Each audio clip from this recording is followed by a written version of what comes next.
Welcome to the Author Corner, our chance to meet the authors you'll want to read.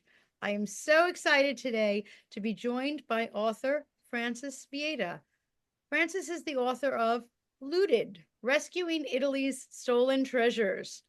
And our author writes, in 1973, Frances Vieta, an Italian American journalist living in Rome, is incensed to learn that New York's Metropolitan Museum of Art has purchased a priceless Greek vase, the Euphroneous crater, for $1 million. Ms. Vieta suspects the antiquity was illegally looted from Italy and smuggled out of the country. She sets out to investigate the acquisition, teaming up with Rodolfo Siviero, an Italian minister and art recovery expert, and the Carabinieri Art Squad, a special unit of the Italian army dedicated to protecting cultural heritage. Miss Vieta's investigation uncovers a vast network of tomb robbers, smugglers, and unscrupulous dealers who have been plundering Italy's archaeological sites for decades, fueled by the demand from wealthy collectors and prestigious museums. Her pursuit of justice takes her on a journey through the dark underworld of the international art market. As an undercover agent, she encounters shady characters, corrupt officials, and powerful collectors. Along the way, she learns about the history of art theft in Italy, primarily the devastating impact of World War II, the techniques used by looters and forgers, and the challenges faced by law enforcement in recovering stolen artifacts from a thriving black market. Miss Vieta's determination to expose the truth and return the Euphroneous crater to its rightful home becomes a lifelong mission, spanning over 35 years and involving countless investigations and legal battles. I am so delighted to introduce author Frances Vieta. Thank you so much for joining me. Thank you for having me. And my goodness, that sounds more like I thought that this was a fiction story and you're the hero and you're actually here. It sounds like fiction, but it's in fact. Unbelievable that this is fact. Absolutely. I mean, it reads like a movie script. Do you feel like you're living a movie at some points? Yes and no. I think that my knowledge of tomb robbing was not certainly fiction, and it had a great impact on how I wrote the book. Hmm. Because when I saw that vase crater, Euphroneous crater in New York in 1973 in February, I knew that I was not wrong, that it had come from Italy, had been illegally excavated, and had been smuggled out of the country. Wow. And I felt the Metropolitan had to know that. And I was never wrong. It took 35 years to get that vase back to Italy, but we got it back. You got it back. Wow, you're like an art heroine. Never mind a sleuth and detective, but also an art heroine here. How can you be so sure? I mean, I love art, but the thought of looking at something and just knowing for certain. I My next door neighbor was a very well known Italian sculptor, and he had a wonderful collection of Greek and Etruscan miniatures, which he said he'd gotten before his the law went into effect in 1939. But he also bought sometimes pieces from other people, like tomb robbers. Mm. And so he introduced me to what I call and was until I left Italy, Mario the tomb robber. And he taught me a lot of how you tomb rob, how you get the pieces smuggled out of the country. And so when I saw that vase, I just knew it was part of, and I should add also, most of the vases painted by Euphroneous were found in Cerveteri, which is about 25 miles above Rome.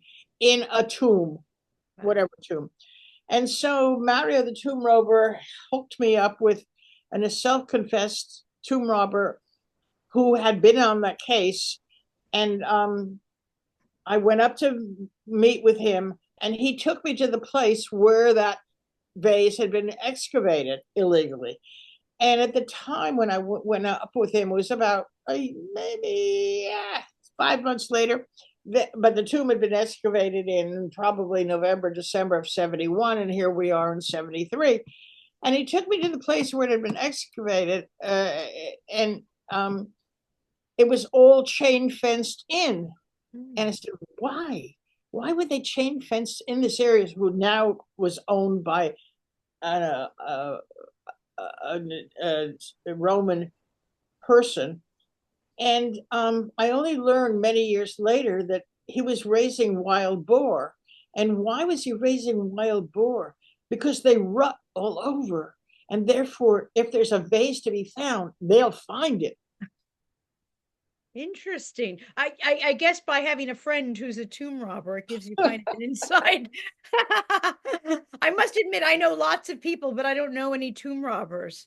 Frances, you mentioned the law of 1939. Could you just 1939 law was an extension of the 1909 law, and it was put in place to prevent people like Hitler taking pieces out of national treasures out of Italy.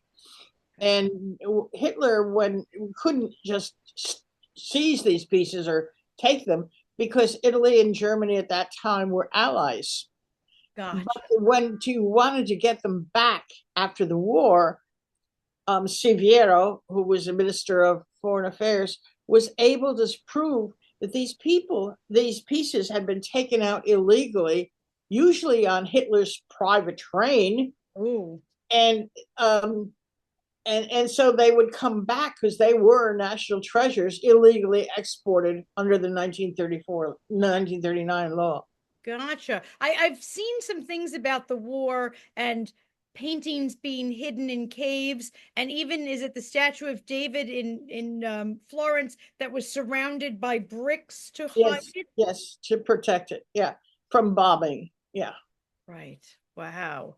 Now, that 1939 law was just an Italian law. That didn't cover stealing from other countries at No, that. no, no. It was just a patrimony. But you know, Greece and Egypt and Turkey have similar laws. Right. They came into effect maybe later, but the idea was that if it's a national treasure, it can't leave the country. Right. And for example, Hitler's first choice in pieces was the discus thrower, which he wanted to have at the Berlin Olympics in 1936. Well, the pictures arrived, but not the piece. And the piece arrived a couple of months later. And eventually it was returned. The person who owned it had sold it. So it was returned to the Italian museum at Termini Caracalla. And there it is today. Wow.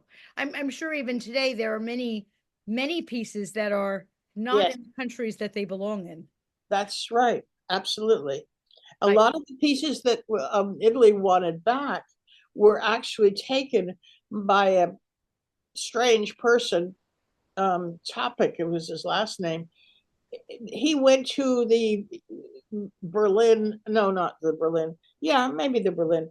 Munich, no. He went to the Munich place they were turning art, and he took like 12 or 14 of the Italian pieces that should have gone back to Italy, but he took them, and they remained in Yugoslavia for many years. Oh my gosh. I I think about museums as well. I mean, you're mentioning a private owner, but for example, the London Museum has, many pieces from around the globe. Yes, they do. Yes.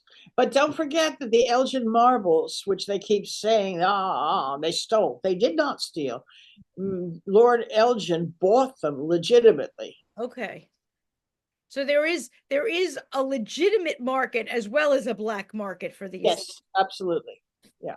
I'm still amazed that when you saw this piece, the crater vase, that you knew instantly that it was not that legitimate market. Well, it was a gut feeling. I just saw it and I just knew that this was tomb robbed. Yeah. You know, a lot of times to get a, if you have a vase, that's a big one. It's like 21 by 18. It's about, it's what your mother would take out of her cabinet to have, um, you know, a big banquet. Oh, That's okay. what So they it were was, used for. That's what they were used for. But many times those vases were broken down oh, to facilitate smuggling. So even it was complete, absolutely complete, but it was in pieces. and So then they would reconstruct it once they got where they wanted to be. yeah, exactly. And the reason I when I saw it, I was going back to Italy. I was there to visit my parents. And when I was going back to Italy, I went to the Metropolitan and I photographed the whole thing with infrared film, Oh, because infrared film will show you all the cracks in the vase and ah, how they have been reattached. And then I went to Siviero and I said, "These are my photographs. Let's blow them up to the size of the crater, and then we will cut them apart. And there's no way they could fit under a hat in a hat box under a bed in Beirut," which was what the dealer was saying. right. Oh, they belong to an Armenian coin dealer, and he's had them since 1920, and they're in a hat box under his bed. No way could they. Maybe a trunk.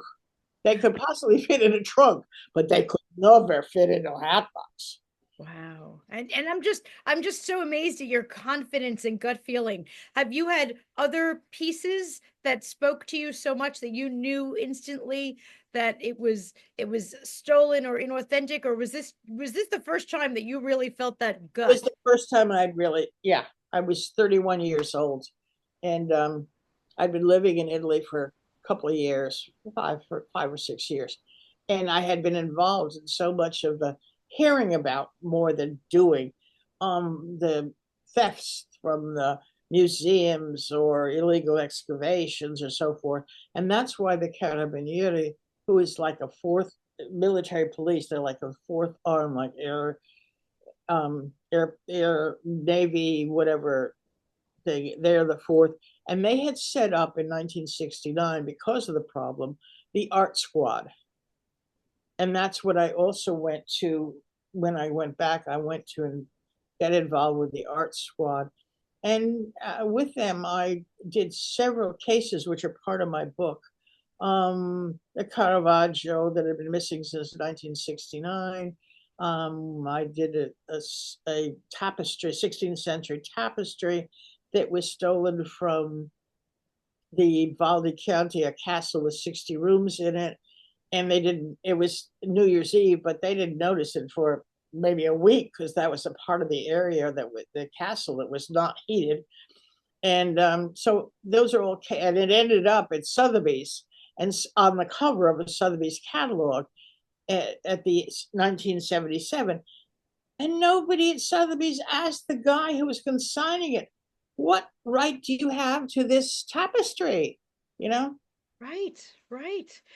What an interesting field you're involved in. I mean, you're naming all of these incredibly beautiful, wonderful pieces that you're involved in, uh, getting them back to their rightful owners. How does one become an art detective? I guess I volunteered, and then Siviero and the Carabinieri sort of taught me how to do it. Wow. I was a volunteer. They taught me how to be a fence, and I was an uncover fence for many cases because the Carabinieri couldn't use, there was no women in the thing, so they thought, well, should give it a try. And I was sort of effective in being a fence for a group of um, Greek vases from Cervetri, actually, and I would pose as the would-be buyer. And then when I was about to, the would-be buyer was about to buy, the carabinier would intervene and seize sees the vases. Is that what a fence is? Someone is pretending to be a would-be buyer, or No, I pretended to be a curator from the Metropolitan Museum of Art. gotcha, gotcha. And just because you were volunteering, that's just an amazing course of events. I don't know, when you were younger, is this what you thought your life would become? Did you ever think you're going to be a volunteer for stolen art? I don't think so. I am curious what 10-year-old Frances thought she was going to be when she grew up. A writer, and I have become a writer. So Yes, that was my expectation. you did it. Yeah, but You seriously, not, being a fence for stolen art. thought you'd be writing about something else entirely, I guess. Well, Right. you must have some eye to be able to see these things. I mean, I adore art, but I know that what I see and what you see are miles apart. Miles apart now. I really deal mostly with antiquities. Mm-hmm. I did deal with the Caravaggio and the theft from Urbino of Piero della Francesca and Raphael, but most of the pieces I've dealt with are antiquities, Greek vases and things like that. Wow. Such an appreciation for your confidence, just marching in and saying stolen. What's But a lot more than that. It also does a lot with the history of looting, Mm, like Napoleon and Hitler. And well, actually, the Romans were the first big looters. They looted Greece, they looted Egypt. 13 of the obelisks in Rome are obviously Egyptian, and there's one in Central Park. right. Um, so they started the whole process. And Napoleon, people like, he wanted to start the museum, which he actually did. And he took from St. Mark's Cathedral those four horses. Do you know those four Oh, horses? sure. Absolutely. Yeah, Yes. and Yes. they had actually been stolen by the Romans from the Greece, and then they went to Constantinople when they were forming that city, Constantinople being Istanbul, and when the 12th Crusade began. The Venetians stole them from Constantinople and took them back to the cathedral. They were there until Napoleon stole them in 1797. He took them to Paris and made a triumphal arch and put them on the top. Oh, And they were there until 1815. And then when they finally went back to Venice, where they are today. right, right. They were on the top of the ark? Yes, yes, yes. And that's a big triumphal arch. That's very tall. Of course. How'd they get them up there? Probably not. Oh, well, I don't know. They they probably built some kind of a scaffolding and got them up there, but they were there Wow. for 1797 until 1815. And then they would return to Venice, where they are today. Right, right. I was about to ask you how, and I know the course of the book is, 35 years. You remembered all of that to write it down, but you are just jotting out dates and pieces with no care. Obviously, memory does not fail you. No, it doesn't. I'm very lucky at my age. I have a very, very strong memory. Right. I didn't even mean at any particular age. Oh, Just that's wow. fine. That's fine. If you Just figure out that it's 35 years from 31, that's a very generous way. well, There's that's a long years after that. if I tried to write a book about what happened to me 35 years ago, I'm lucky I remember what I had for dinner. So,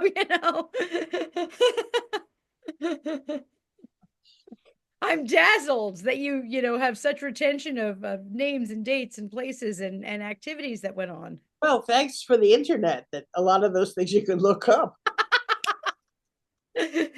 You are so right. So, what made you at this point in your life decide to write the book? Well, I am by training an investigative reporter, and many of the chapters in my book I had already written about.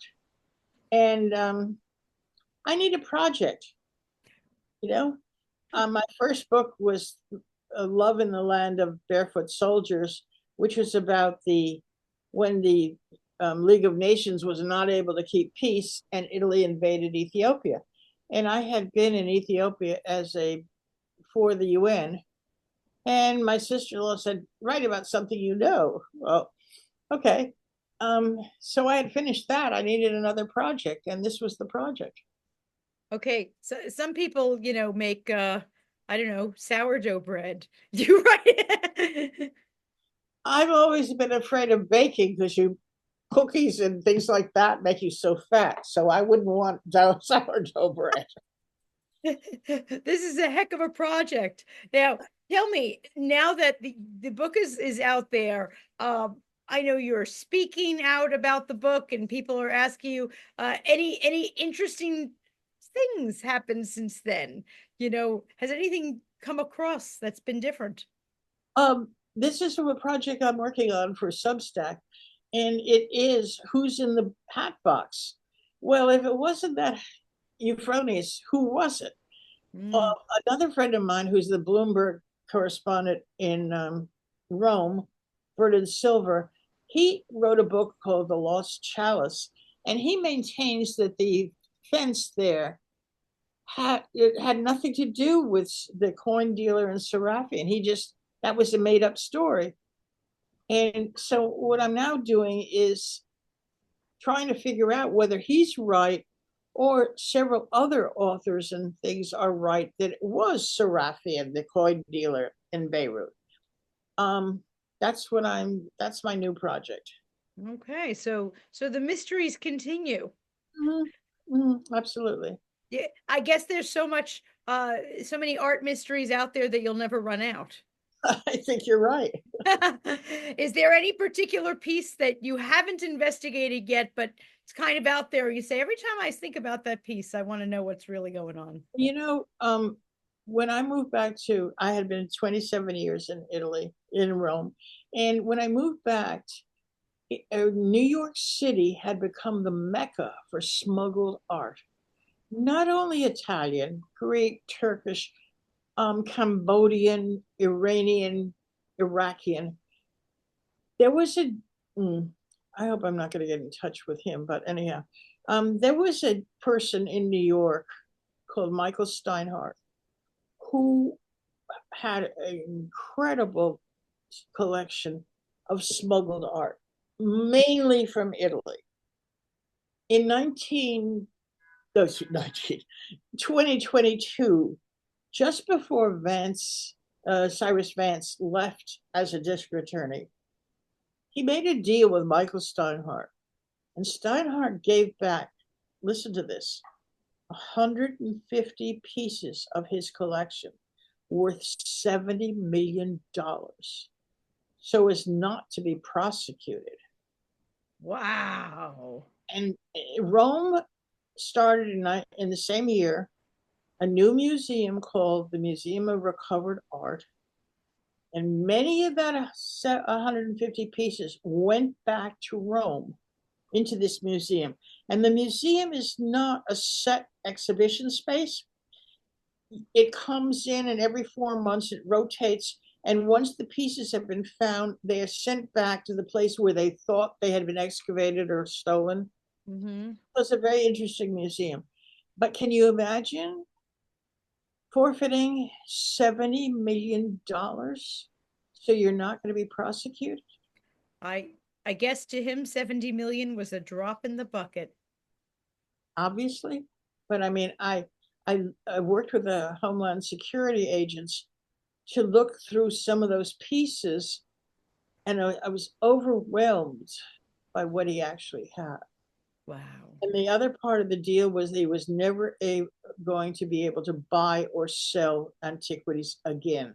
Ooh. Do you believe that? I don't.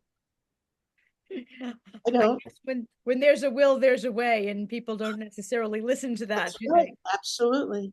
I don't believe that he'll do that. Yes. Well, I guess as we would say in literature, under a pen name, perhaps. That's right. You'll find somebody else to do it for you. Yeah. Wow. Wow. So your job will never be done. Oh no, it'll be done. There'll Well, always be more yeah, art. I'm enjoying finding new people. There's a archaeologist, a Greek archaeologist that I've been working with, and he doesn't excavate land. He goes through catalogs and picks out the pieces that have come up from 1995 when they raided this fence in Geneva. And this guy, Giacomo Medici, and he's not the Medici who created two popes for in Florence. Very modest beginnings. They raided his warehouse, and he had kept brilliant records of what he had and what he sold. And some of the pieces he had photographs of were pieces that were in various stages of reconstruction. And that's exactly one of the reasons why the Met finally gave back the Euphroneus, was that he had the Euphroneus in pieces Mm. covered with earth, and they could show that it was unearthed in Italy and not in a box in Beirut. And so I've been working with this guy and Homeland Security to find out all those pieces that are missing from his archives in Geneva. Where are they? And they are usually in American museums, a couple of European museums, and private collectors. Wow. That's unbelievable. The things I never think about when I'm looking at art or even pictures of art, that all of this intrigue. I mean, you've led us from tomb robbers to art buyers to illegal smugglers to, I can't imagine cracking a vase to smuggle it out. That just seems, And you have to hit it from inside so that it breaks out. Because if you hit it from outside, it breaks the chips around it. So they're very careful and very knowledgeable of how to do that. oh, I I didn't realize there was a better way to break it to put it back together. Well, the same way you would when you roll up a painting, you wouldn't roll it up so that the inside would crackle up. You roll it so it's bigger. It's the same thing.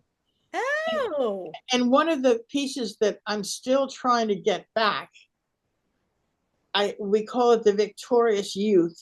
It was a statue, uncovered, fished up in the Adriatic in about the late 60s.